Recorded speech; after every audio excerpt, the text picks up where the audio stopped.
is going on, Rotogrinders? Dean here, Dean 78904. That is the daily fantasy handle around the industry. Myself and Kirk D is a very intimate two-person show, two-man booth. It's the last game. I guess I'm in form for it, apparently. I kicked back on Grandpa's cough medicine a little bit early today. No, just some water.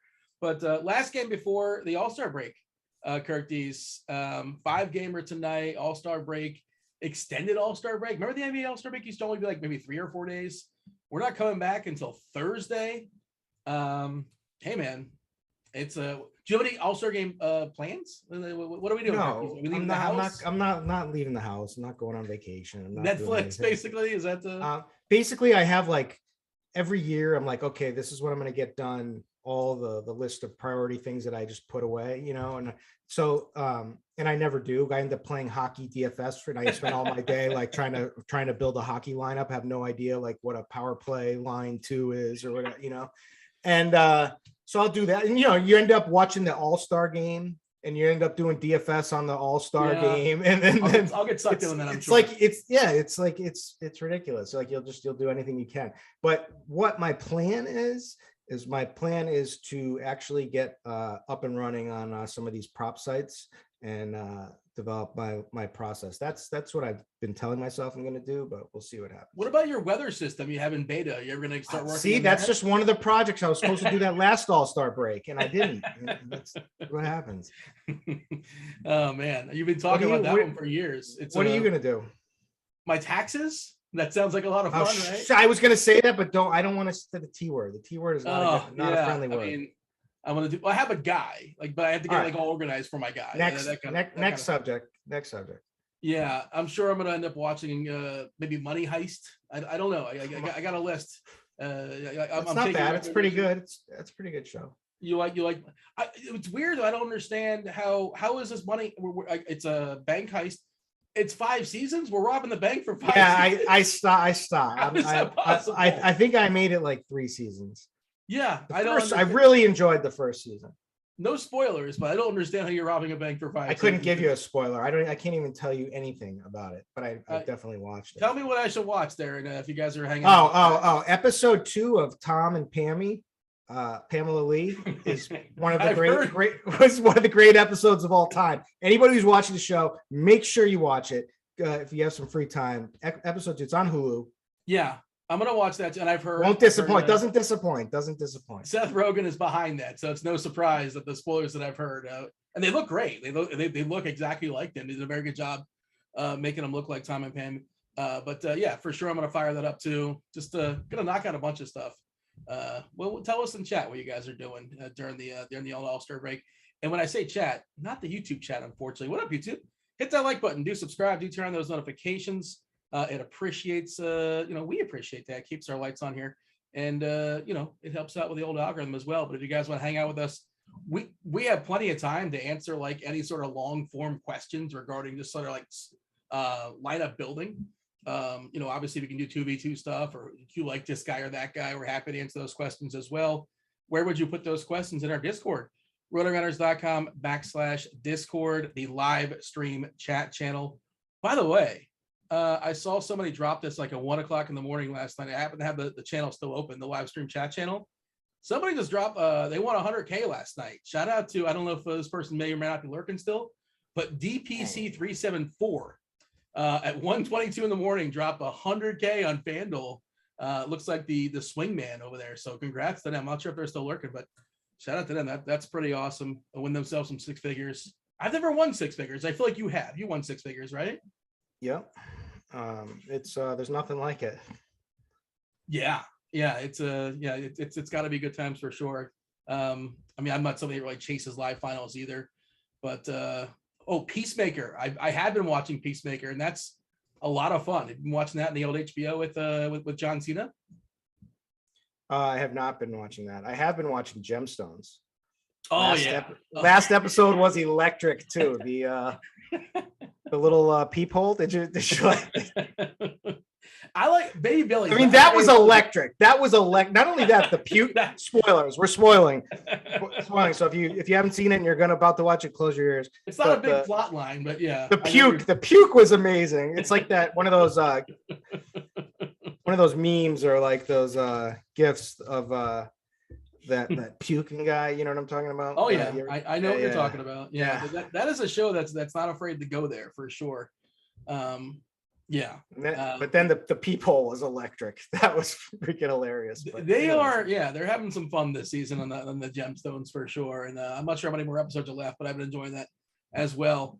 In chat, they're saying I'm shooting for 3 figures. Come on, we can get 3 figures. We can make that happen tonight. Ramazan said he won when I won $300,000. I did not sleep the whole night. Yeah, again, I've never got there before, but the Ozarks, that's amazing. Of course, Ozark. Yeah, you watch Ozark on the Netflix, right? I do. Yeah, very solid, right? Great show. Ruth. Seriously, if Ruth isn't your favorite character on Ozark, like what are you doing? She's everybody's favorite character, right? I think she's great. And so my girl started watching some news show with her on it, and her acting, she's like a German or something. She's like a fake socialite. Yeah, I haven't yeah. started watching it, but I think it's like #1 right now on Netflix, and looks pretty interesting. She's got a bit of an accent. I saw the trailer. Yeah, I don't think she's probably she's not going to win any Oscars. I don't think. Put it that way. Hey, she's great as Ruth. And Ruth, she's amazing. All right, tonight's we'll get off the beaten path again. We're around here for at least until top of the hour. So we're here for the next hour and 5 minutes, possibly hour and 10 if we need it to answer your questions there in chat. The more details, the better. Fire them away there in the chat. Happy to entertain whatever is on your mind. 5-gamer tonight. And, it would have been a little bit more interesting, maybe like annoying, but interesting, I guess is a word to use, if we did not get news as far as Houston, right? Because we saw Şengün just absolutely break the slate last night. Demolition Man Dennis Schroeder went nuts as well in the absence of Porter, in the absence of Wood. The news is we're expecting Porter to not play and Wood is expected to play. But the tricky thing, again, 5-game slate, 1 game 7 o'clock, 1 7:30, 1 8, 1 8:30, and then you got that Houston Clipper game at 10:30, kind of on an island. And depending on where you're shopping, what site, like a lot of plays are popping there. And how are you handling as far as the sort of lineup creation? And again, it would have been interesting if we didn't have the Houston news and would have been put you kind of a decision points or have your pivots ready. But your overall thought as far as like lineup building on the slate tonight, and are you gravitating to that Houston Clipper game tonight?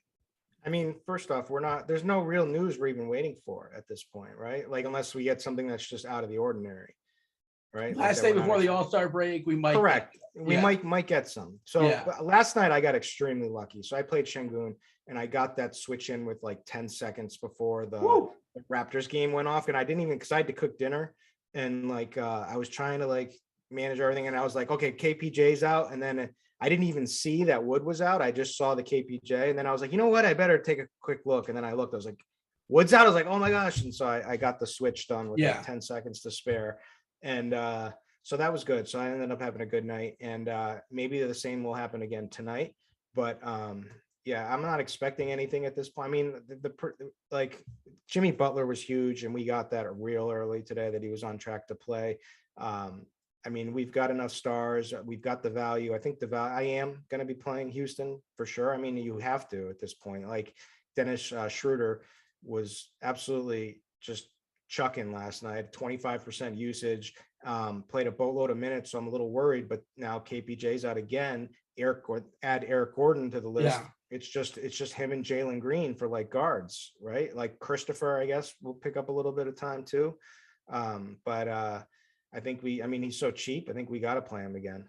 Well, the other part of that is that Schroeder, like you said, he was questionable going to the game last night. And then let's just run him out for 38 minutes. And so how questionable were you?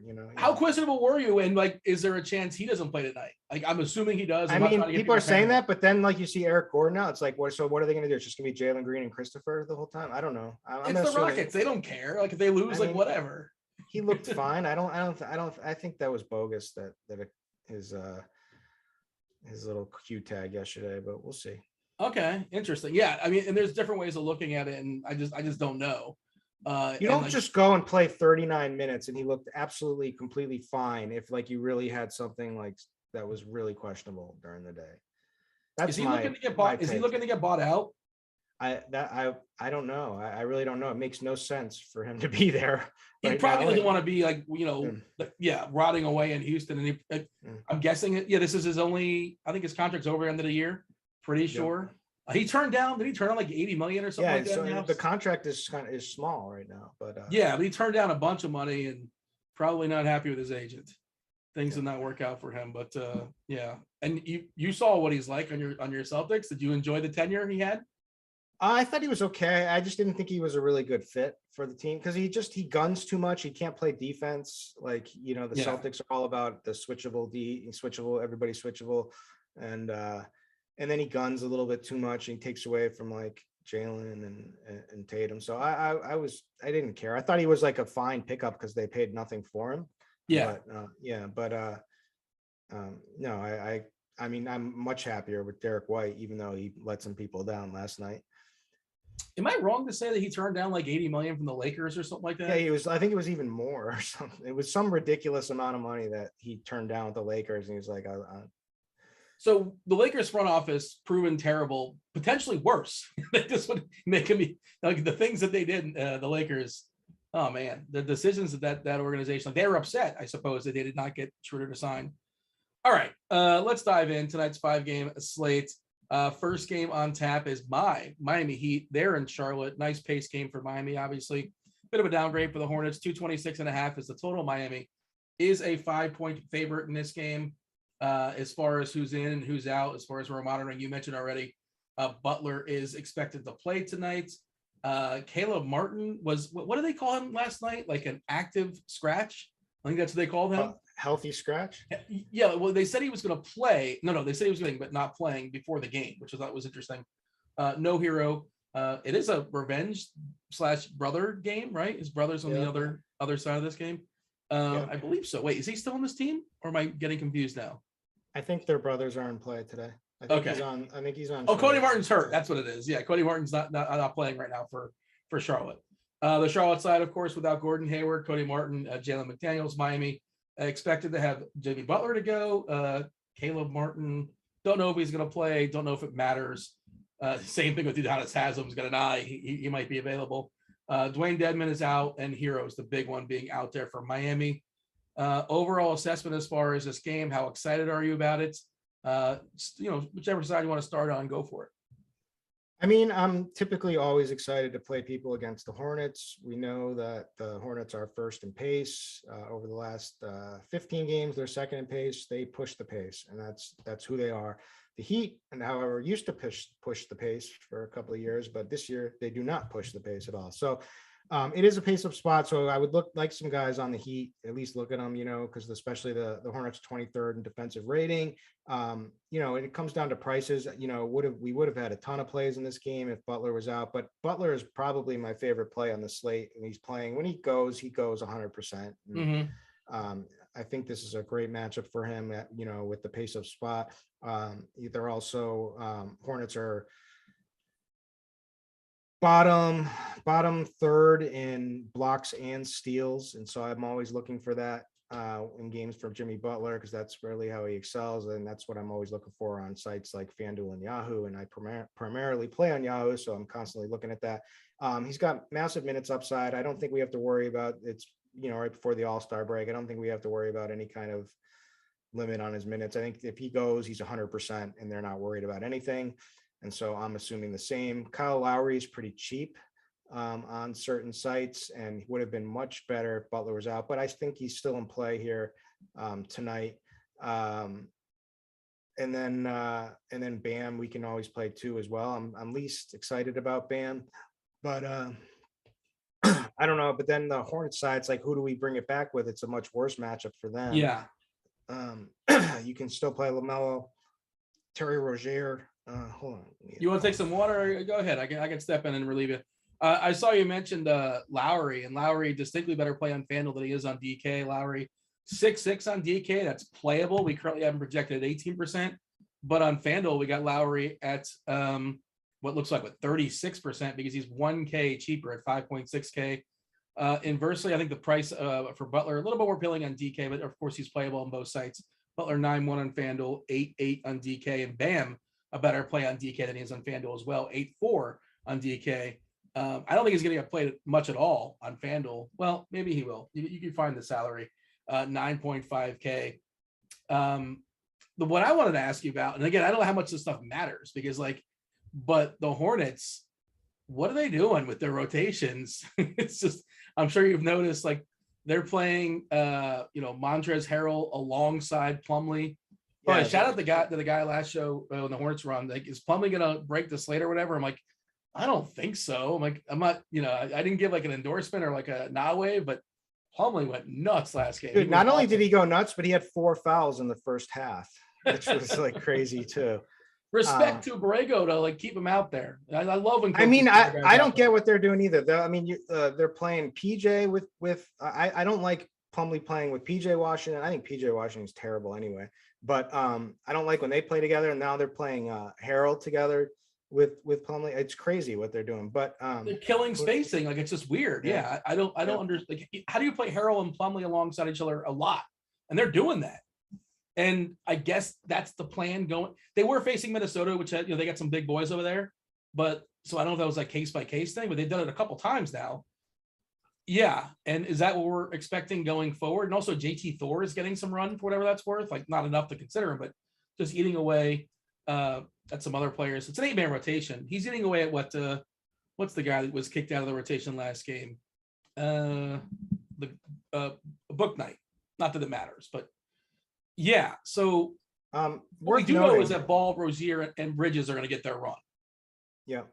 Worth noting on Bam too that he absolutely went nuclear the last time that they played each other. Jimmy Butler was playing in that game. He went for close to 50 fantasy points and did it in just 28 minutes, and he had a 41% usage rate in that game. So the reason I haven't been so high on Bam as of right now, when I just come into the show, is because I love Embiid tonight. And so that's been my focus. And so, yeah, it's been about trying to fit Butler or Kuzma and Embiid together in my lineup. But Bam is, this is the third best matchup for centers. So yeah, he should eat too. Yeah, you mentioned that Embiid versus Giannis, battle the two of the top MVP candidates, right? I guess we can argue that Embiid last time out was completely embarrassed. The 76ers were embarrassed by your Celtics winning by, I don't know what the final score. They're up by 40, 50. I think at one point. They won by 50 or whatever, close to 50. And then they go and lose to Detroit the next night, which should have been the easiest letdown spot. Like everybody should have bet that, but you just can't, because they just won by 50. So the Charlotte side, you talk about potential runbacks, and of course the matchup against Miami is not great, but very condensed rotation. But you're also kind of paying for it. The prices are basically where they should be as far as the Charlotte players. Nobody getting any real ownership on DK. We're seeing Bridges at 8%, Ball at 7%, Rozier at 6%, Harrell at 6%, and it's a 5-game slate. So if you're playing some tournaments, if you're running 150, you're running some top heavy tournaments, you can fire at those guys, but nothing really makes sense from a math perspective. But positive variance could be on your side. FanDuel a little bit different. Rozier's getting 18%, Bridges 11%, Ball 10%. But as far as popularity wise, Charlotte just not very popular tonight. Do you disagree with that? Or of course they could overcome always, but what are you doing with the Hornets? Two stats that stick out to me are from each side, the Heat and the Hornets. Both Heat are 27th in opponent made threes, and the Hornets are 29th in opponent made threes. And the thing with the Hornets is that they take the 6 most attempted threes in the league. So they're going to be chucking, and they have a good matchup to be chucking. And so, yes, the price is a little high on LaMelo and Rozier, especially, because of their recent performances. But I think those are the clear, obvious guys in this game. And this is the second highest total on the slate. So you're probably going to want some exposure here, especially if they're down on DK like they are. There's so much value in the Houston game. There's so much on both sides, Houston and Clippers, that also get Wizards value. So there's a lot of ways you can go here. And the thing, you don't have Ish Smith ruining the point guard minutes anymore. So you get that, you have the potential ceiling for 40 minutes or 38 minutes for LaMelo, which is nice if he's cranking, right? If he's knocking down treys, or if Terry Rozier's knocking down treys, I mean, they can have massive nights. It just shows in their recent games. I mean, in 2 of the last 3 games, Rozier has 66 fantasy points. Who is your? I think he had a triple double one of those games. I want to say possibly the only one of his career. Took 27 shots. Took 27 shots against Memphis. Like, yes, please. 27 shots. Another former Celtic, right? Yeah. Yeah. So your favorite Hornet to throw a dart with is who? You mean like from a cheaper standpoint, or just to have my favorite Hornet? Bake everything into it. LaMelo is my favorite. Terry Rozier is my second favorite. Those are pretty easy. Bridges is always in play too. I think Harrell could do okay in this game. So maybe some of him. I just don't really. It's the key guys here. It's LaMelo. It's Rozier. Those are the guys that have the potential to really knock down a bunch of treys in this game and be off and running. You don't think Plumlee can run back the game last time and do it again here against Miami? Not against Miami. I'll pass on Plumlee, the Plum Dog. Oh man, I hope that person just said screw. I didn't give an endorsement. I was like, somebody asked me about Plumlee. He was like an incredible game. I don't think anybody rostered him. It was a popular game environment. I think it was against Minnesota. But all right. And I see a question in chat. Producer Steve's pulling questions from chat and he's throwing them my way. And if I see him along the way and it's relevant to the conversation, we can knock it out that way as well. Bam or Jimmy? I think you made it clear your preference as far as these two. I mean, my preference was Jimmy, but like that's only because of the way I really love Embiid tonight. So like, and we'll get into that, but I just think it's just like the perfect bounce back spot, like the embarrassment, the tough, again, a big matchup against the Celtics. And now they follow that up with another big matchup against Giannis on national television. I think he has to step up tonight. So, and I also don't think he's going to get as much ownership as he should. So that's where I'm going, but I think they're both really strong plays. It just makes it easier for me to play both, to play Butler with Embiid. And Embiid was good. It's just that like he only played so many minutes. Like eventually the game was a blowout. And he just like for the time he was in the court, like DFS wise, he was cranking. He was doing what he had to do, but just the team, the rest of his teammates kind of fell apart there. Anything else in this game that's worth talking about, worth mentioning, or shall we move on? Let's move on. We're gonna have a lot of time today, huh? Yeah. We can talk about some more of your favorite shows. Washington versus Brooklyn. We're gonna have to get into Barry. We're gonna have to give the double recommendation. Oh yeah.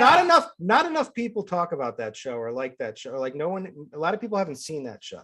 But NoHo Hank. It's coming back in like so in a month. HBO, right? It's coming. Barry's coming back. They have that the Celtics Lakers or like the Lakers. Yeah, that looks John C. Riley and Adam McKay. Like that looks. I mean, I'm in. I mean, yeah, I'm in. It got me at the first preview. Yeah. And then there's a Larry David documentary coming too. Did you see that? I did not see that. Yeah. But I also watched Snowfall on FX. I hear that's good. I haven't seen that yet. That's coming back. Yep. Yeah. I just saw that. Yeah, that's on FX, right? Yeah. Yeah, I have a friend of mine who tells me like that's something I should start watching. So everybody's always telling you what you got to start watching, right? There's too many good shows on. That's the problem, which is I guess a good problem to have, I suppose. Washington versus Brooklyn, 215 is the total there. Washington is a 4.5 point dog. So as far as the body parts to monitor, Daniel Gafford, we're expecting he's going to be available coming back from conditioning. He hasn't played for several games. Of course, Beal and Porzingis are out for the foreseeable future. Beal may have played his last game ever for Washington. And then Rui Hachimura is questionable with his ankle. The Brooklyn side, back-to-back, they're still without Kyrie. They're playing at home. No Durant, no Simmons. Everybody else is available. Did you watch this game last night, the New York-Brooklyn game by chance? You happen to catch your follows? Just a little of it here and there. I had too many games going. Yeah, I mean, I had this one on, like, I have the quad box and all sorts of things I'm going to watch, and there's always so many games last night, but I mean, the Knicks did it again. They blew, a 30-point lead. Cam Thomas absolutely crushed in the fourth quarter. Drummond was smashing, but it's one of those limited things. Minutes, yeah. Well, I mean, the lineup was working, right? The team that was coming back in the fourth quarter, Drummond wasn't a part of it, and they kept just, they came all the way back. They took the lead. They won the game. So there's just no reason to change things up. So he just wasn't in that unit. But when he was out there, he was spectacular. How do you project minutes for Drummond tonight? Because in theory, I feel like there was room for more.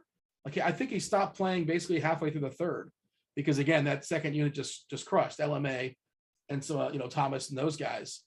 So start there as far as the Brooklyn side, and we know how fickle their rotations happen to be. It's just hard to predict what they're going to do, and a lot of it's sort of, well, who's playing well? James Johnson drew the start and played almost 32 minutes. What's his name? Mills has been rough. He's not adjusted to life with Seth Curry there, and it seems like Curry's taking him over. Mills, the assists are going away too. Patty Mills is just. Oh no, he's been horrendous. So yeah, I have a take. Okay. It's just I just think he's a veteran player, right? He's an older player here, and they've been running him into the ground. He's been playing the most minutes he's played in years. He's outside of his role with the Spurs. I mean, he's played great for the first, most of this first half of the season, but I think he's just hit a wall right now. I think the All-Star break could do him some good. Yes, for sure. I like that take.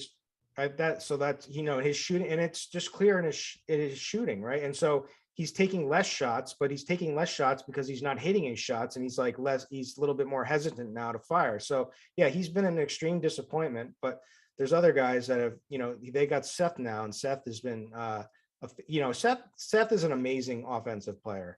Seth Curry, he's horrible on the defensive end, but that's not what he's there for. He's there to hit shots and make threes, and he's a great fit for this team, and they need him right now. So he's their best offensive threat right now. So he's the guy I like the most. James Johnson got the start and got a bunch of minutes. If he starts again tonight, I've got no problem playing him at all. He's so cheap.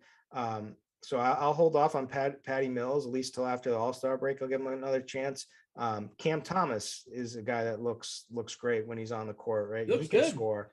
Yeah. Give me the scores. I'm glad Kessler Edwards he just got benched, right? Like he didn't get injured in any of the game yesterday, did he?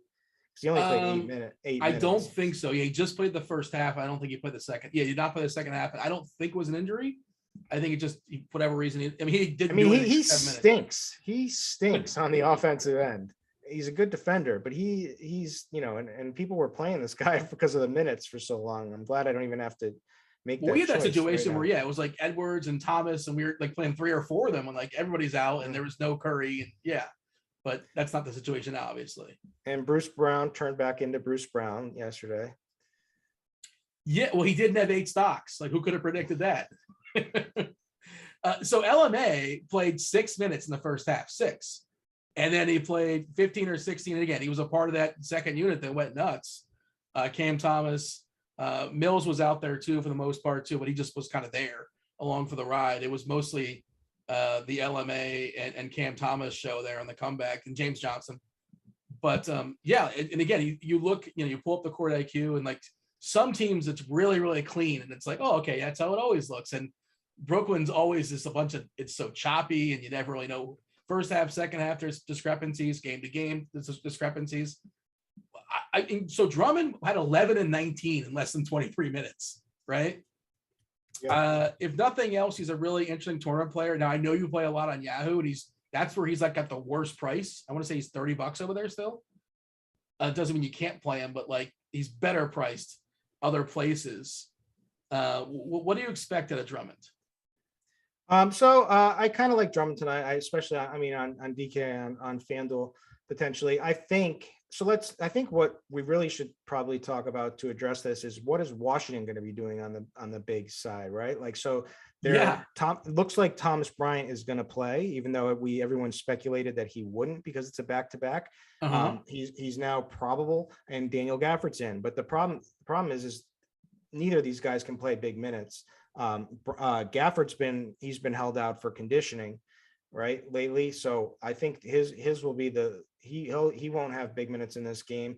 What else? Do you think we'll see some Kuzma at the 5 in this one? Either way, no matter who it is, Thomas Bryant is one of the weakest defenders of all big men. He's pretty decent player, but one of the biggest. Gafford is pretty good, but he'll be limited minutes. And then if they have to go to Kuzma, I mean, Drummond could absolutely dominate when he's on the. Ruby can play the 5. We don't know if Ruby's playing. Yeah, and he's hurt too. Um, He rolled his ankle the other game.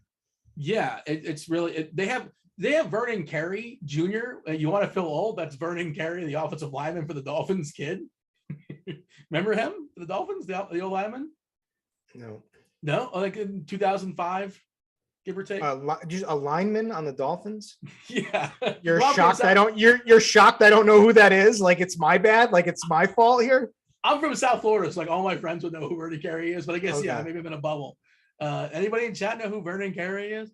I feel like he was a Pro Bowler. I could be wrong, but I feel like he was actually like a decent. I don't know I don't know all the five. I don't. Yeah, but on every team. But I feel like he was a more well-known offensive lineman than most. But maybe I'm wrong. By the way, you mentioned Gafford. He's 3K. Like if he plays 20 minutes, that's kind of sort of somewhat interesting. I don't know how much you need that. We have some value, but again, he's a guy coming back from conditioning, and he's always had conditioning issues. And it's right before the All-Star break. Why would they fully push him? And him and Brian are both big question marks. And maybe they don't play Drummond, you can go small anyway, because LMA was once a 4, like a traditional 4. Just he's playing 5 this year, obviously. But I think that he's going to have on a back-to-back for LMA too, after playing a decent amount of minutes last night. Like it just, to me, it makes more sense that Andre Drummond gets an increase in minutes tonight. Yeah. And I still think that like outlier didn't happen last night, Drummond would have come back. You know what I mean? I don't think he would have been kicked off, the court for the last, quarter and a half of the game. If like, they did go on this crazy run, but who knows? We haven't seen Drummond play a ton of minutes so far for New York. I think he's played low 20s both games. 24, 23. Yeah. Yeah. But I'll take the over on 23. I don't know if he gets to 28, but like theoretically, I think there's a path to 28.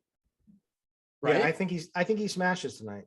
And I hope, I'm just being optimistic, and I hope he gets a little more leeway on the minutes upside. And I think because of the back-to-back, the fact that LaMarcus Aldridge is old, maybe they play Blake more, give him some more. I don't know, but he's old too. But they don't, yeah. I don't care as much. I mean, these guys are probably looking forward to the All-Star break, and Drummond probably just wants some minutes and wants to play, right? And wants to. Yeah. So. I think tonight's a good night to let that happen. I think he could absolutely dominate. Like I said, it doesn't matter if Gafford, I only put down for 15 minutes. I have Rui Hachimura for like 23 minutes. There's a good chance he doesn't even play in this game, after his ankle. And then, so I think they'll end up using, Thomas Bryant's on his minutes restriction, and he shouldn't even be playing back-to-backs, but they need him. So they're going to play him, it looks like, and then Kuzma. So, I mean, it doesn't anyway, I think he's going to eat. So give me Drummond. Let's How old do you think Drummond is, by the way? I should know this because I used to be I'm a UConn fan. Yeah. Okay. Is he 29? He's 28. You're close. Yeah. All right. Yeah. He's one of those guys that he certainly looks older than he is. He's always looked at least. I've got a great selfie with him. Do you? Yeah. Is he ducking for you, or like? We're at a UConn game, and I'm like literally like at his waist. It was funny. Yeah. So how about Kuzma? You mentioned Kuzma, but FanDuel, they're just not getting the alarm here as far as how amazing Kuzma's been. He's still 7-7 over there, which is just an absurd price. I don't know how you don't play him. Of course, in tournaments you don't have to, but it's one of the best plays. Mid to upper spends, whatever you want to call it. 7-7 on FanDuel for Kuzma is just such a good price. On DK, he's 9K, which I think you could pay that too. What's your thoughts as far as Kuzma? Of course, like he's running the show. He's the guy in the absence of, no Porzingis and Beal being gone. And it's just him. It's the Kuzma show. Correct. I mean, it's elite level usage. It makes sense. He's the only shot creator really left in this lineup without Bradley Beal. So he has the chance to just take over and dominate, and he just has to be somewhat efficient. And last night he wasn't efficient. He had a 35% usage rate. He put up 59 fantasy points, and he only shot 9 for 27. Right. He still had 26 points, which was great. Didn't get to the line much. He only had 2 free throw attempts. So I think there's even more meat on the bone, believe it or not. So you look at that price on DraftKings. So on FanDuel, he's a lock, right? Like I hate You're saying only, lock, on- but like you're yeah, only like you're only like game theory reasons to not play him yes. For tournaments. But as far as cash games, as far as being a good play, he's absolutely is, right? Like it's just a mispricing. But on DraftKings, it's a little sticker shock when you see 9,000. And it's the only thing that worries me is the back-to-back. So for efficiency, but he did leave meat on the bone, like I said. And obviously Indiana is a top matchup right now, the Pacers, but Brooklyn is a top matchup right now too, with the scrubs that they're rolling out. And they are Brooklyn's 26th in defensive rating over the last 15 games. The Pacers are 29th. I mean, this is another solid matchup right here. So hopefully he keeps it going. So I like him in all formats for sure. And you mentioned like, yeah, he's the only guy that really can create his own shot. Like Kispert, he can hit it like an open three if somebody gets him open. Avdia can create a little bit, I suppose, right? But KCP is another 3-and-D guy, not a huge creator. It's the Kuzma show. Hal Neto, the price has been bumped up a little bit. He's probably fine, probably doesn't hurt you, but also like very unlikely he just completely smashes. Do you have a second favorite Wizard player?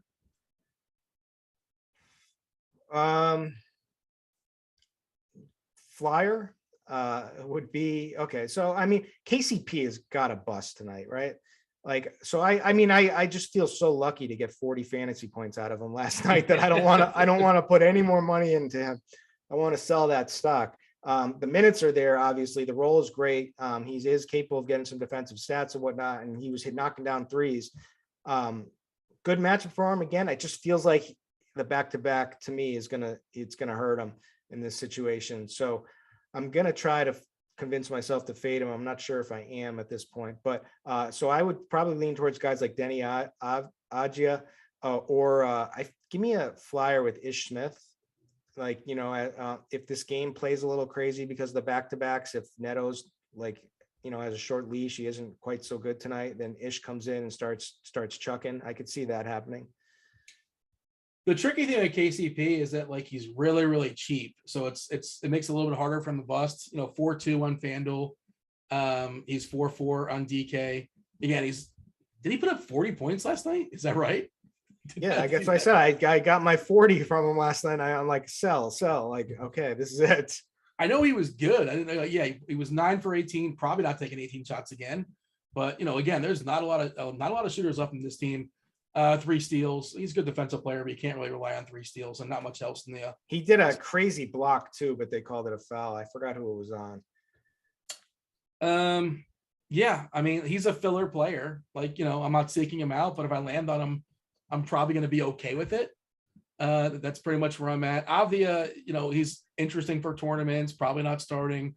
Chance he closes, that kind of thing. And the center, I don't know, like the Bryant and Gafford situation. We're projecting 11 minutes for Gafford, but like I think there's a chance Gafford starts and plays 20. And he's 3K and DK. It's the only reason why I bring it up. I don't know if that's going to happen, but it's just possible. And Rui, we have 22 minutes of Rui, and those might get dispersed. You're talking about him being questionable and, lottery pick. Washington's going nowhere. They probably still think he's got a shot to be something at some point. Like, why would you push him before the break? Let him relax. Who knows? You never really know what's going on with the team. Anything else you got as far as this game that's worth noting, or shall we move on? Maybe take your KCP exposure and just push it over to Kispert and just Kispert's worse though. Like everything. I know. That's the sad thing. I know, but he's young and maybe he can knock down some threes. I don't know. Kispert in the season, 0.64 DK fantasy points per minute at 15% usage. I mean, you're just hoping he hits like 3 or 4 threes, which he can do, but that's kind of what he does and not much else, Yeah, I mean he, in his defense against Sacramento, he did take 11 threes. He did have 16 shot attempts. Yeah. It's in there. I mean, he's a shooter. Yeah. But, I mean, yeah. If he doesn't make his threes, forget it, man. Go to bed, because that he's going to put out like 7 fantasy points or something like that. Yeah. All right, let's move on. We got Dallas. We got New Orleans. Before we talk about that, I want to say hello. What up there, YouTube? Hit that like button. Do subscribe. Do turn on those notifications. And again, no chat there on YouTube. It's at our Discord. It is a free Discord. There are some premium channels. This happens to be a free one. Rotogrinders.com/Discord, the live stream chat channel. Go ahead, join the conversation, say hello. Whatever we didn't touch on, whatever you want us to elaborate on, we're happy to do so. Any general like DFS strategy questions, this is like the time to do it on the 5-game slate.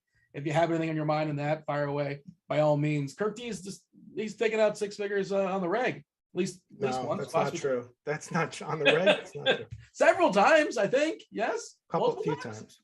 Yeah, it's happened for sure. 5 for me. No 6 for me, unfortunately. Maybe tonight. No, I'm not in those contests. I don't think. I don't fire. There's that contest on DK where it's like $350,000 prize pool and $100K to first. I don't play that nonsense. That's I understand why people do and have at it, enjoy yourself, but that's not for me. Is that for you? What? Like $350K prize pool? No, so I haven't even played. I haven't had time to like play much DK this season. I'm gonna get back in those streets soon, but I hate the super top heavy ones. I hate it. Yeah. So then I'll end up playing like the single or 3-man or the I'll play more higher stake stuff that have less max entry. All right. So yeah, join that conversation and just give us more details. More details, the better.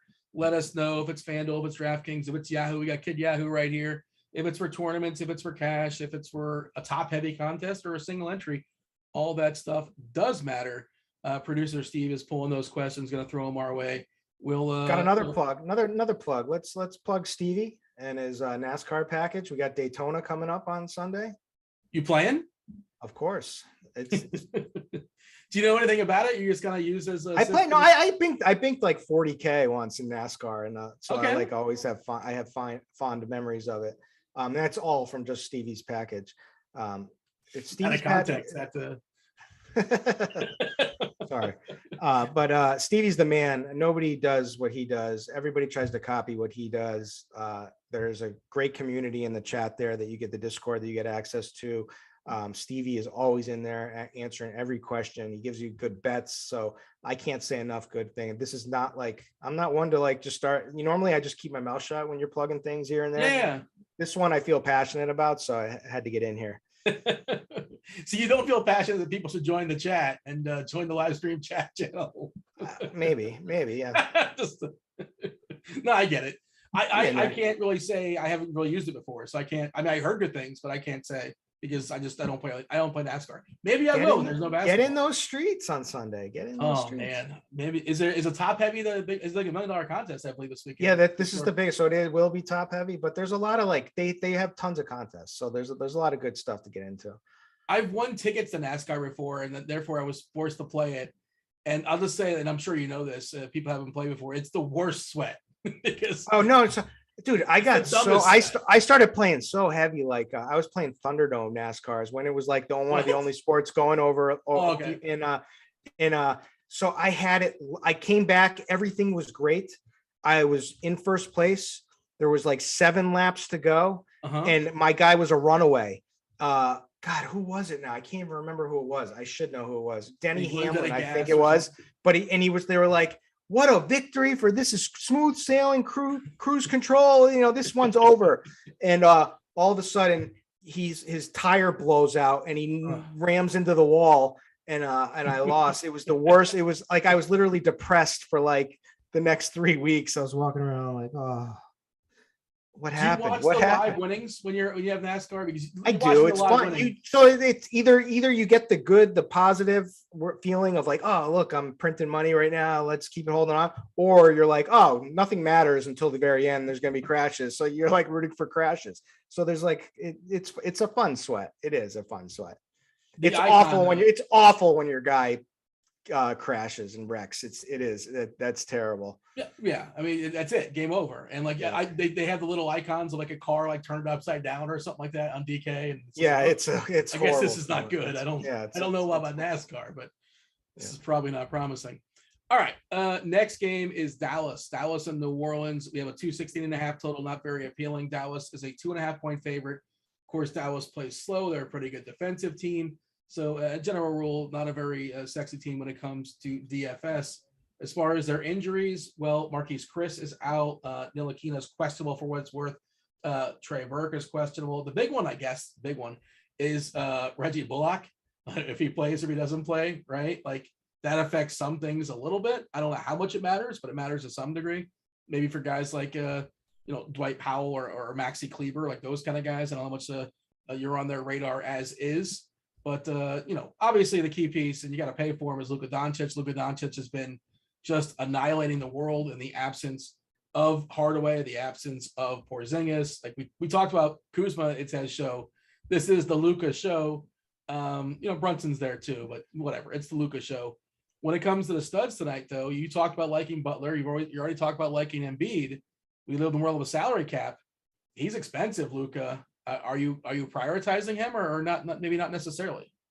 No, at first thought I haven't been, but I mean, it's crazy what he's been doing. If you look at that game against the Clippers that he just absolutely smashed, where he went for 76 fantasy points, he took 33 shots. He had 52% usage. I don't think I've ever seen a star player with 50% usage. I think I've more like 45, but maybe Embiid's flirted with it, but I mean, that's insane. So, and not only that, you're like a triple double threat at the same time, right? Like, so he's been crushing. He did have a bad game, came back down to earth against the Heat. But and the thing that's a little scary is that he will draw Herbert Jones, who's a good defender, lanky. He's a good defender. Luca's clearly can excel in any matchup and is clearly still the favorite in this one when they're matching up. It just might slow him down a little. So that's like a knock against him. But you have to play him on this slate, some at least. Yeah, if you're running a bunch of tournaments, I think you got to work him into the conversation. If I'm playing him in a single entry contest or a 3-man contest, I don't know if I get him. I'm not upset if I do. But I like all this and I can get Luca. All right, let's go. And the crazy thing about that game is like neither team scored 100 points in that game. It was like a low scoring affair, and he had just the most ridiculous night. It's just crazy. He seems to play really well against the Clippers, and I think they had the whole bubble situation with one of the Morris brothers like stepped on him, I think, and I think he knocked him out too on a 3, right? Wasn't that I think traditionally he plays really good against against everybody, obviously, but I feel like he likes to stick it to the Clippers. And yeah, he back-to-back amazing games against the Clippers before that Miami game. And of course, the minutes are there. Everything is there as far as the usage. And, the Clippers aren't necessarily this great defensive team either. Is there another player on the Mavericks that you like relatively speaking, I suppose? We're seeing Brunson at 22% on FanDuel. I think he's kind of priced where he should be. 19% on DK. I'm not saying you can't play him, but I don't know how much I need that. We are projecting Bullock in for what it's worth. Like DFS, we know the story with him. He's kind of like a KCP, basically a 3-and-D guy that's going to play a good bit of minutes, and that's where he's priced, and not going to necessarily make you. Rarely, well, he might break you, but probably not. He usually doesn't break you. Yeah, doesn't make you either, though. But yeah, no. Just kind of there. And it's frustrating because I think he could be such a better offensive player than he is if he just was a little bit more aggressive, but maybe it's a coaching thing. They just don't they just have him not taking shots. But anyways, I mean he's been a good 3-point shooter this season, but he just doesn't do much else. But anyways, I think Brunson is the clear kind of like pivot away when Luca kind of has bad games, like that for a myriad of reasons, but mainly a lot of teams when they do like that double, then it's usually a quick pass out to Brunson, and he's the assist man or gets a go to the basket. So Brunson, and you see that in the Heat game that Brunson had a pretty good game, and that correlated with Luca's down game. So I think that's the kind of way you play it. Other guys are just filler. It's like Reggie Bullock is, if he does even play, is a guy who's been a great fit on this team. I mean, he had like a good little stretch there where he was crushing for a minute. I mean, he was playing huge minutes in every game. He's been a good defender. They like him.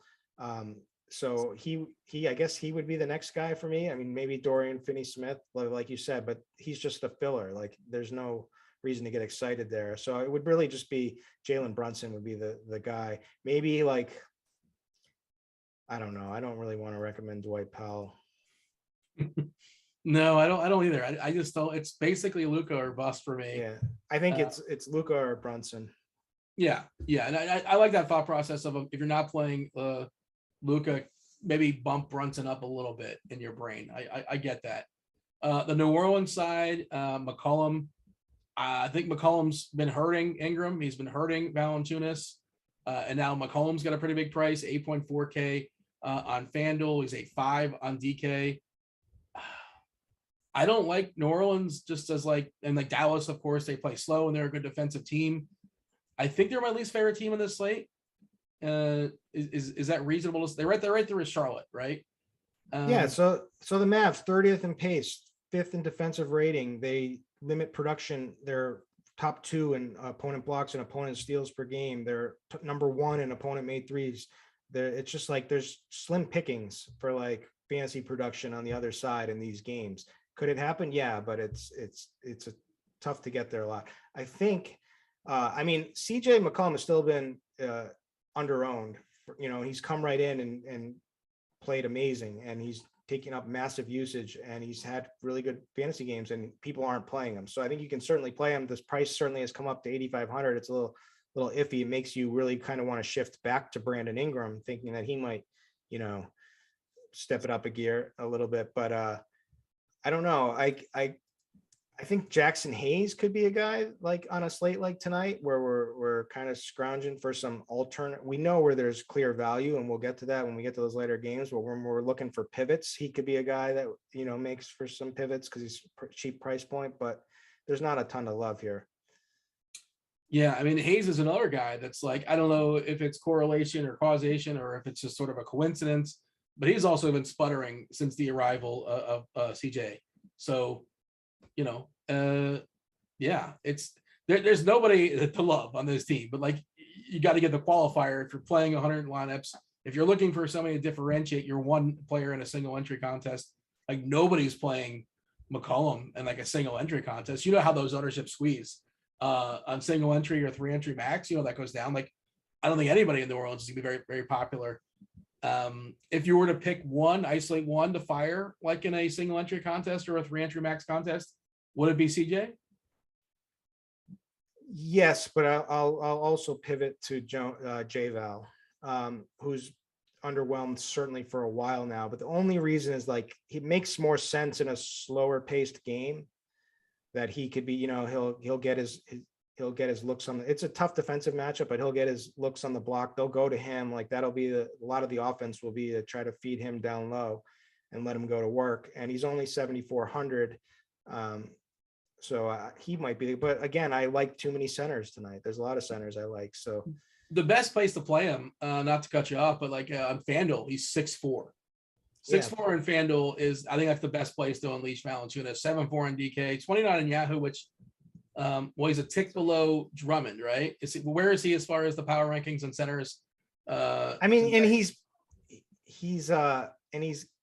He's played them really poorly this season too against Dallas. I just looked up quickly. Kind of scares me a little bit too. I'm a big BVP guy. So 2 games? How many games? 2 games back in December.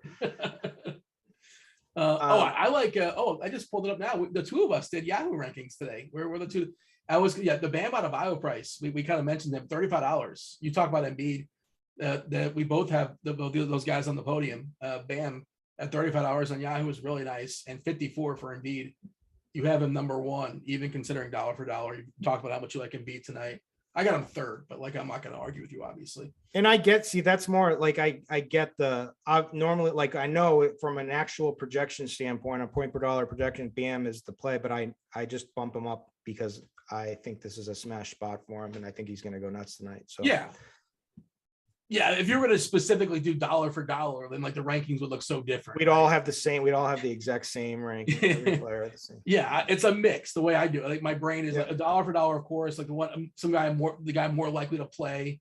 That kind of who I genuinely same ingredients. Same. We're all cooks working with the same ingredients, but we come out with different stuff. Just use the optimizer if you want that. What's the point, right? But that's not. Or use the point per dollar rankings, that kind of thing. Anything else of note? Anything else we should mention as far as this game, or shall we move on? Let's get off of this game. We're doing it. 3 down, 2 to go. We got Philadelphia. This is the premier game, right? This is the national TV game. Philadelphia and Milwaukee. 223 is the total. Milwaukee, 6-point favorite here against the 76ers. Milwaukee is without some pieces that are of note. Wesley Matthews likely to play with his toe. Bembry not available with his thumb. George Hill's got a neck, so he can't play. Connaughton's out for a while with his finger. And then Grayson Allen, he's got that hip, so he is doubtful. They're kind of sneaky thin, Milwaukee. They have 10 guys available, and Thanasis Antetokounmpo is the 10th guy, and Sandro Mamukelashvili is like the 9th guy. Lindell Wigginton is the 7th. Hey, say that again. Say that again. Mamukelashvili. You nailed it. Is that correct? I believe that's correct. I'm going with it. I haven't said his name in a while, but I did once try to practice it just to make sure I got it right, because he was relevant to a slate once. But it's the Giannis show, right? You mentioned Embiid as well. Embiid looks like he's gonna be more popular than Giannis, just kind of the way lineup construction works. But it's pretty clear the two studs in this game are awesome. It's a fun idea to build a lineup around those two studs. Like, there are others in the slate. We talked about Butler. We talked about Luca. But I do like, or Kuzma, I guess he's kind of sort of a stud in training. But where do you want to start as far as Philadelphia versus Milwaukee? We'll start with Embiid. You've touted him a couple times on this show. Yep. So first off, it's certainly a good matchup for him, like a little bit sneakier of a matchup, because it's now Serge Ibaka, who's decent, but not nearly does have the conditioning or the quickness or the age, someone like Embiid in this spot. So I think he could absolutely nuke on the options that they throw on him. I also think that, he's going to take that last game personal after that blowout to the Celtics. Like I said, this is another big top team in the East here that is, obviously they don't have Harden yet, and they'll be a different team then, but I think they want to show, come back and bounce back in this spot. So I'm looking for Embiid to just go absolutely off. I mean, nobody has kind of put up the run that has done except to that Boston game. And like you said, that was just limited minutes. He was still doing fine. He was the only one doing fine, and they couldn't stop the Celtics at all. And Jalen was hitting everything.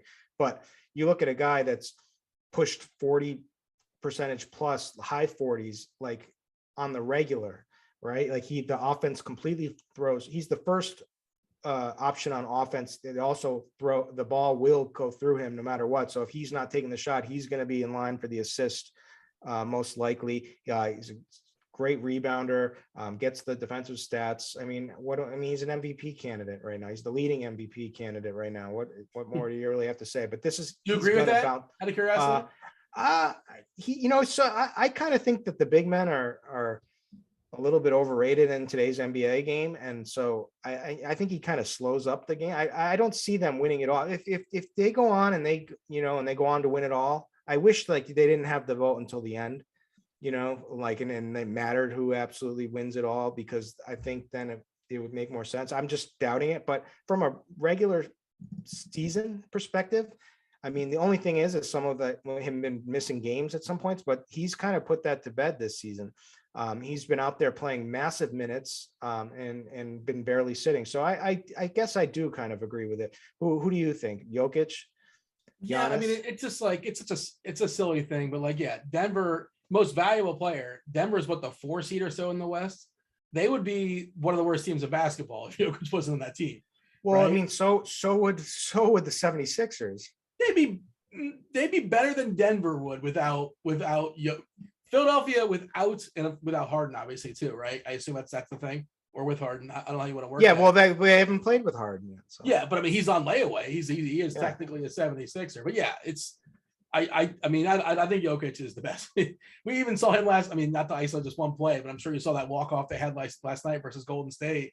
The entire team collapsing on, just kicks it out for the wide open 3 for Morris. I think it's Jokic again, but it's not sexy and it's kind of boring, and that works. But I don't know if this is true or not, but I read apparently during the Super Bowl, the writers have to have the MVP and at the 2-minute warning. Did you catch that? Yeah. For the it's ridiculous. It's so dumb. It's horrible. It's like you make the most incredible catch on the last play in the thing or whatever, and you had a good game. You should be the MVP.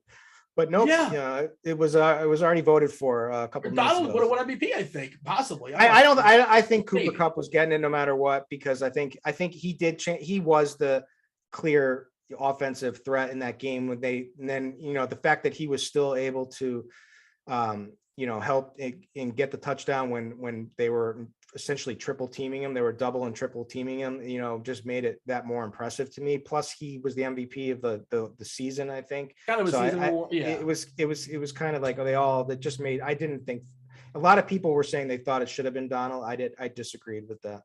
I wouldn't have been upset like if he got it. It's like, yeah, okay, he deserved it too. I'm not going to sit here and fight about it. You love Embiid. How about his teammates? Do you like anybody? I don't like a lot of the teammates here for Philadelphia. Harris has got a pretty cheap price on DK, 7-1. I'll say that.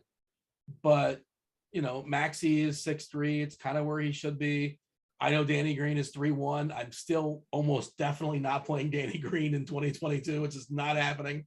There's no ceiling there. Do you like anybody beyond Embiid on Philly? I don't. I like Embiid and Embiid only. I guess if I wasn't playing Embiid in some lineups, I would probably bump up Tobias a little bit. And if the games are competitive and they somehow stop him. But I don't like any of the secondary options. Maxey has not done much. And while I think Maxey's a great real life player, hasn't done much on the fantasy aspect for a little while. And even with Curry gone, I don't think that he's not going to be knocking down 3 after 3. His role is going to be kind of the same here. So it's really Embiid, if not Tobias, but I'm kind of meh on him anyway. And Milwaukee is kind of like Philadelphia, where it's Giannis and of course, I think it's a lesser degree. I think Middleton's in play and Portis is in play, and you can play some Holiday. Ibaka's still really cheap. I suppose Wigginton, if you want to take a shot on that, or Nwora. In theory, those guys could put up like 24, 25. They get hot. They should play minutes in the 20s or so. But, it's the Giannis show. And, again, national TV, I think both Island games, both going into the All-Star game, they're going to have a bit of a break until they have to, well, I guess they actually have to work, right? They don't get the break like everybody else. But I always talk about the national TV commercials, too. I don't know if coaches care about that, but a little bit more of a breather organically, so maybe they play an extra minute or so if needed. So I love building at least one lineup around Giannis and Embiid. You love Embiid. I imagine you're going to consider running it back with Giannis at least on one lineup. I'll consider it. I won't. I don't think it's mandatory, but I'll consider it because I also do like some of the other pieces, right? It doesn't have to be Giannis. Giannis has the highest floor and the highest ceiling for sure. But it doesn't have to be him. And Holiday's price sticks out to me, and they're really they're thin on the guards now, and the wings. So even Middleton too, as well. So because like with Grayson Allen out, with Pat Connaughton out, they need these guys even more. So their depth is not as strong as it normally is. So even a guy like Jordan Nwora, who's probably going to get like 20 something minutes off the bench, most likely on tonight's slate, I liked him a lot better in the last slates. But I think he's in play tonight for sure. I think he's a pivot off some of this other value that we're going to get in the next game. You like Nwora more than Wigginton? Wigginton and Nwora both at 0.83 fantasy points per minute on the season, DK. Basically the same price as well. Do you prefer Nwora? I do. I don't trust Wigginton yet, especially in a big game like this, but maybe I'm wrong. It's just maybe I haven't watched him enough, but I've always liked Nwora. Does Embiid just like eat Ibaka alive?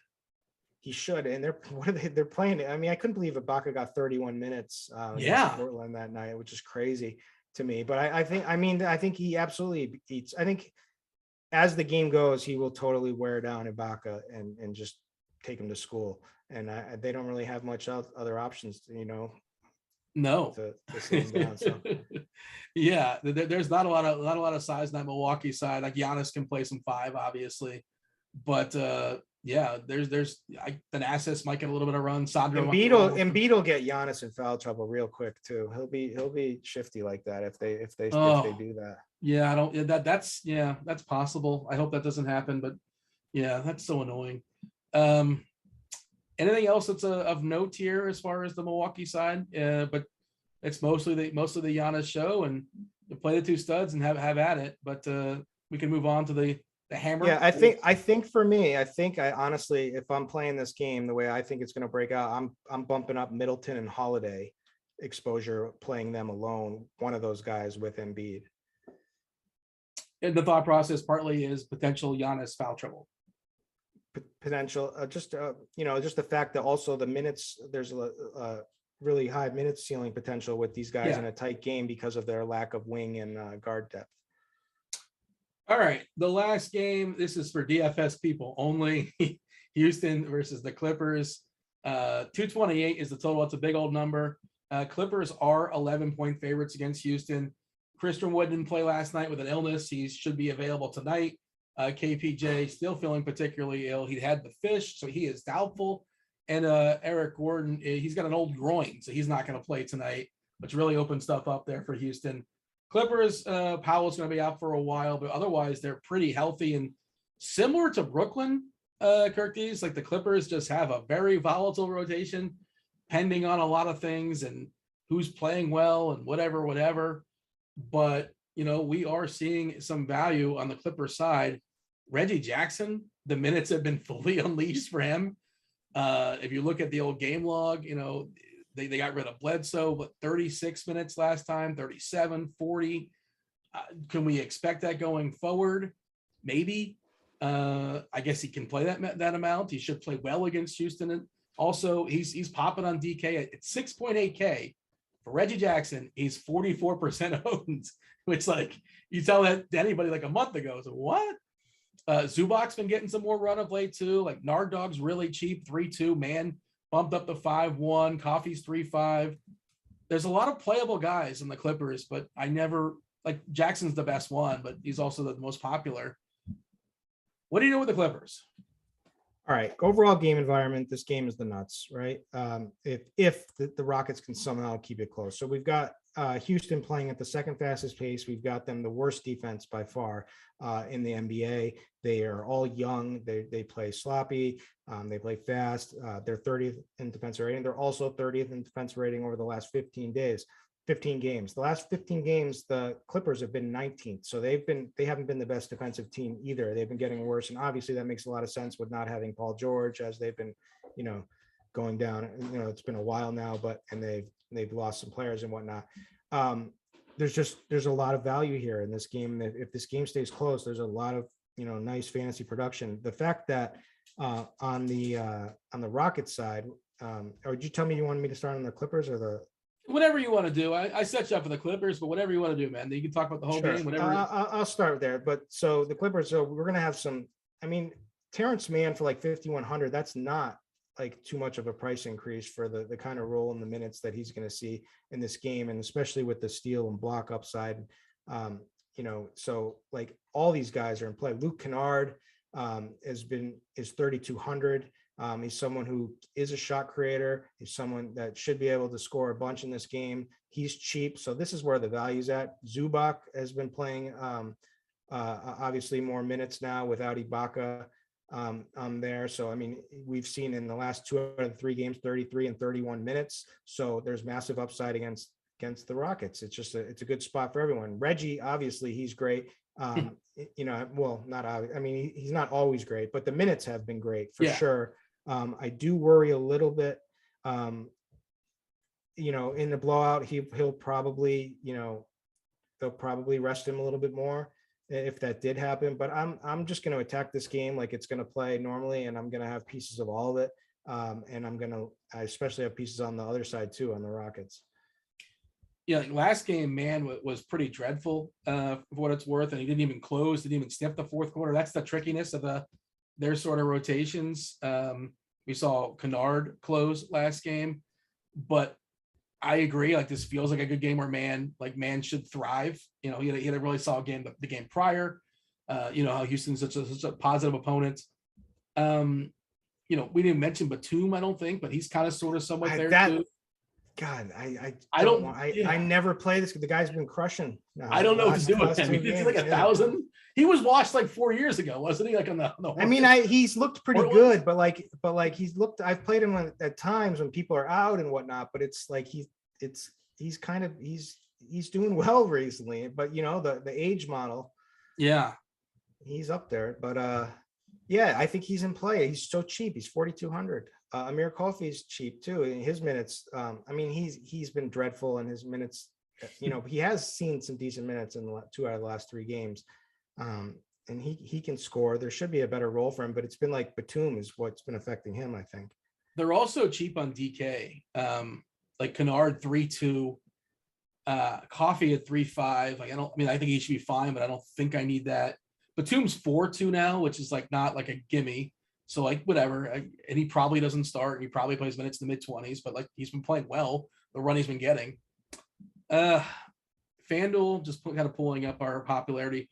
RJack's at 49%. Then it kind of falls off a little bit, 15% for both Coffee and Morris, 12% for Kennard because the price is distinctly different. Man's at 5.9, so it's not a priority. Zubac 6.2, center only, you can only roster 1.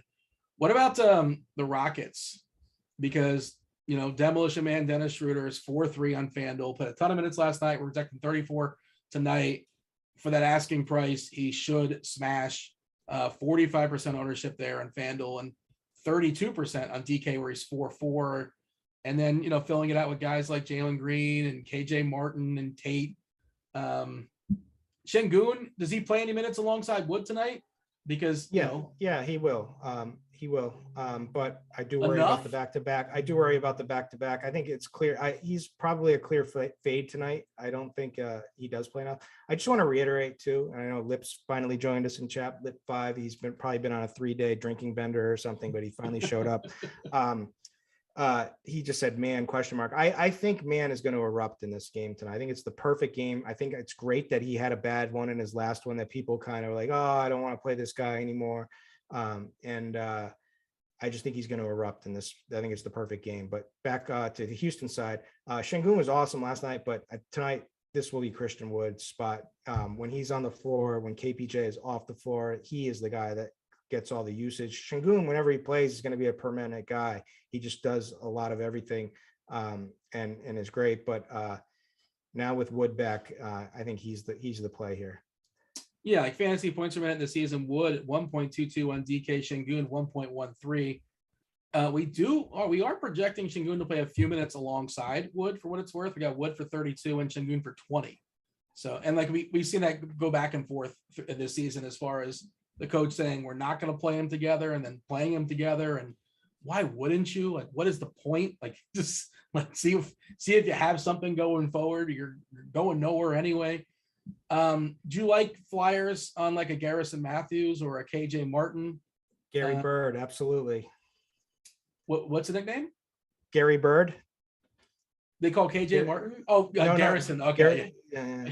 I haven't heard that before. Okay. Yeah, Chop and I. It's a bit of a stretch, but okay, I'll buy it. No, we've been saying he's the kind of guy you build around. Garrison Matthews. If you want to finish dead last, the future looks bright. No, Gary Bird. They just signed him actually. Yeah, he's awesome when he's given minutes. But I mean the safe play. So Dennis Schroeder is the safest play here. And Gordon's out, and Jalen, like the minutes between Schroeder and Green are going to be ridiculous tonight. And I guess you could make a case that, maybe they'll play Schroeder less, but I don't think that will happen. But regardless, those guys are cheap. They're going to steal a bunch of users. They're both willing to just absolutely chuck. So they're there. Tate does so many bonehead things on the court. I can't get behind him. But he's good filler, though. I think he's fine filler. Yeah, he's good, great filler. He produces. He's only 5,100, 36 fantasy points last night against Phoenix. The back-to-back does kind of worry me, because they kind of put everything they had into that game last night. Almost. So I get, almost. So I think Garrison Matthews. I think Gary Bird is sneaky tonight. I think even Josh Christopher is sneaky tonight if they limit Schroeder at all. Yeah. For some reason, Schroeder doesn't go. Christopher, I presume, starts and plays a boatload of minutes. And again, he did have an injury going the last night's game, played 38 minutes. And they can play him less and play him 30 minutes, and he's still fine. So there's wiggle room with that price. We're projecting 34 for what it's worth as far as those minutes. And people might chase the Şengün, but he's good in a blowout. I think the game blows out, which it might. And then all of a sudden, Şengün and I guess Christopher are kind of interesting. You got anything else in this game, or shall we turn it over to the chat? Some chat questions we have compiled, and then we'll step aside and make way for crunch time for premium members on rotogrinders.com. All right. Let's just, I got nothing else. Let's take some QQs. All right. So FanDuel tournaments, would you prefer to play Zubac or Drummond? Zubac's safer, but for tournaments, I think we made a good case for them to unleash Drummond a little bit in this game tonight. So let's try to steal some Drummond upside. Yeah, I think he's interesting too, because again, I think he would have got another run if not for the crazy run Brooklyn was going on, and you weren't going to change that lineup because they basically outscored New York like by 20 or 25 or whatever it was in the fourth quarter or the third and back into the third, whatever it is. We talked about Bam versus Jimmy. Thoughts of Kennard as far as the Clippers. We just kind of broke that down. Where would you put Kennard if you're going to like do a power ranking of the cheapies on the Clippers side? Like your favorite cheapie for the Clippers, and I guess it depends where you're shopping too, right? Because Kennard is more expensive on FanDuel than he is on DK. Yeah, how do you feel about Luke? I mean, Kennard is so cheap on DK. I feel very good about him. I can't see him not getting there, at least to like be fine. And I think he's going to smash, to be perfectly honest with you. I think he's going to have a good offensive game tonight. So he would be the guy. I mean, who else is cheap? Terrence Mann, is that considered cheapy? Yeah, I mean, he's cheapest five. Yeah. Batum's kind of sort of somewhat cheap. Yeah, he's actually, he's pretty cheap at 4-2. Yeah. So let me see. I mean, my favorite play, it's Mann's my favorite play. Luke Kennard's my second favorite play in the game. Zubac is my third. Marcus Morris. Let's talk about Marcus Morris. I don't want to talk about him. You talk about him. I don't know what to say about him. Yeah, I don't know which. I don't have an answer for you if you're going to ask me questions, because like he could be good. Enough said. Like I mean, he should be in your pool, but I never feel good about him. He's uncomfortable, and you probably feel the same way. But he has a ceiling, right? Like if and the matchup's good, and it's a revenge game, right? Yeah, so that's what matters here. One of the Morris guys play for Houston. They both did. Not that I remember, but at least one of them did. Where does Andre Drummond rank in the all-time Andres? Andre the Giant has to be number one. Andre the Giant number one. Andre 3000. Sure. Andre threw the great one. That's electric. That's number two. I mean, what other Andres are there? Let me just do Google Andre and see what pops up. Yeah, I'm sure there's some more. I'm not Andre Scalaraga, does that count or no? Technicality. No, there's an El Gato Grande, the big cat. Blake Street Bombers. You remember the Blake Street Bombers, right? Back in the day, as far as the old Colorado Rockies. Yeah. Dante Bichette. Yeah, of course I know. Scalaraga. Of course. Yeah. All right, I'm missing somebody else too. Well, what else did you come up with? I got nothing. I've got nothing. Is that it? Andre? Yeah. It's Andre. Andre Iguodala. Okay. Yeah, there's another one. Sure, why not? Embiid or Luca. So if you're doing a let's see, multi-entering 40 to 50 lineups, if you're going to go overweight on one of the two, and I think I know where this is going, you're going to go overweight on Embiid or Luca? Give me the bounce back MVP candidate on a national televised game and a really top against another top team, and that is Joel Embiid. I think he smashes. All right. Thoughts on Seth Curry? How do I get away from Seth Curry? I mean, he's a good play. I don't know. He's gonna do fine tonight. If you want a negative, and this didn't work though, and I don't think, but I mean, you look at this all the time. You're talking about Washington. The Wizards do a really good job of subduing threes, 3-point attempts and made 3-pointers. Yep, their second and opponent made threes. So there you go. There's your answer. I'm not saying that's what you should do, but like if that's something, if you're looking for a reason to possibly get away, Andre Agassi, how do we forget about him? That's a good one. That's another good one, right?